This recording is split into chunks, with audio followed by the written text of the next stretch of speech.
Hey everyone. So in the last video, we filled our database with some tables. So in this video, we're going to fill those same tables with rows of data, and we're going to do so with a few insert into statements, one for each table. So let's have a look at one of these statements. An insert into statement follows this syntax. It starts with the words insert into. Then comes the table name, the name of the table that we plan to put data in. After that comes a set of parentheses with a list of the column names from that table that we plan to put data in. This can be a couple of columns, or it can be all the columns. The only things that you'll have to keep in mind are the constraints on those columns, because certain constraints will make certain columns required to be listed out. Besides that, you may also hear that you don't have to list out the column names if you plan to insert data into every single column of that table. And that's true. But it's probably better practice to go ahead and list them out, because if we insert data wrong, or if we write this statement wrong, it's either going to fail when we try to execute it, or worse, we're going to insert data into the wrong places. So a way to help that is to go ahead and list out those column names. After we do that, starts our values clause, where we write the word values. And then in a set of parentheses, we list out the values or the data that we plan to insert into each of our columns. And we need to make sure that we list these out in the same order as the columns that each piece of data is going to go into. We can do this for multiple rows of data. We just have to separate each row that we're inserting by a comma.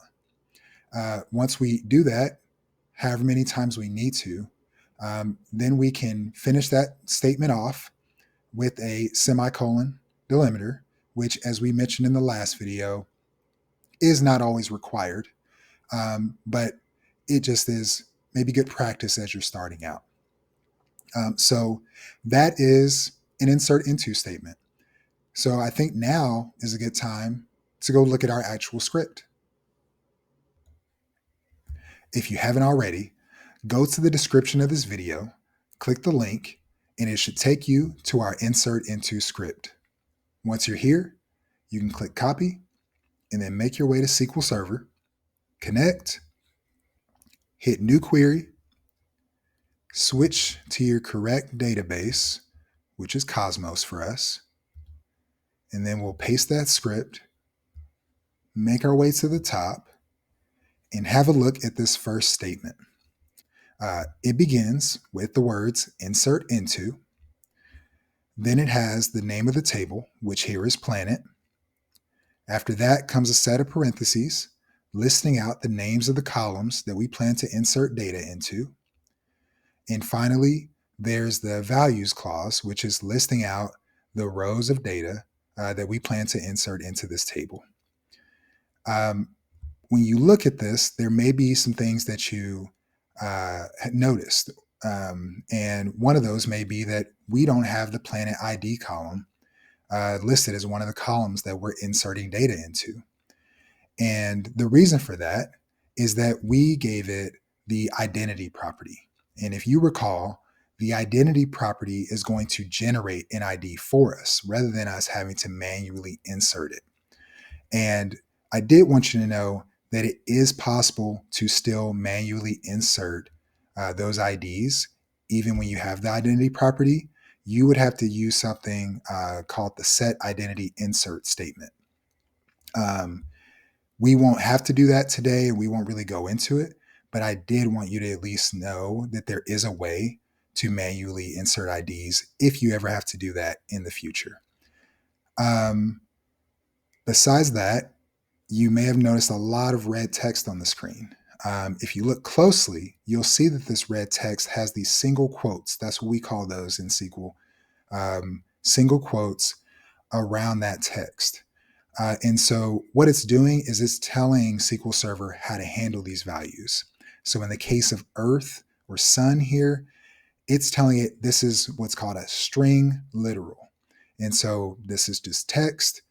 You don't need to try to figure out what this is. Don't get confused. It's just text. You'll also notice that these date time value, these small date time values also have single quotes around them. And it's doing a very similar thing. It's saying this is a date time literal. Don't try to figure out something else with it. It's not doing arithmetic. It is a date time literal. Lastly, you'll notice here we have one null, and null is communicating to SQL Server. We don't have a value for this specific column, for this row. And yeah, that is a quick overview of this statement, of what an insert into statement looks like. Sorry for the interruption, but I thought that some of you might be wondering, what are those ends for? Well, do you remember when we created our tables and we gave some of our columns the data type in varchar? Well, do you remember that that N let us know that that was having Unicode or multilingual support? Well, this N is doing the same thing. It's telling SQL Server that this string has Unicode or multilingual support. All right, you can get back to the video now. So all that's left for us to do now is get this data into our tables. And so to do that, we're going to go over here and click execute. And if we scroll down, all of those statements have been completed. We have inserted all this data into our tables. So now we have a database full of information for us to query and update and do all kind of things with. So thank you for joining me. As always, great job, and be sure to watch the next video. Bye.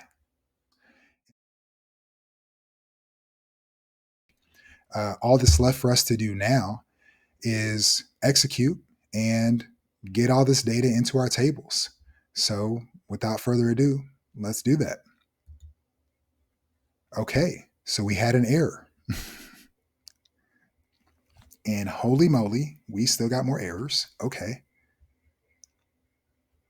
This is set against me.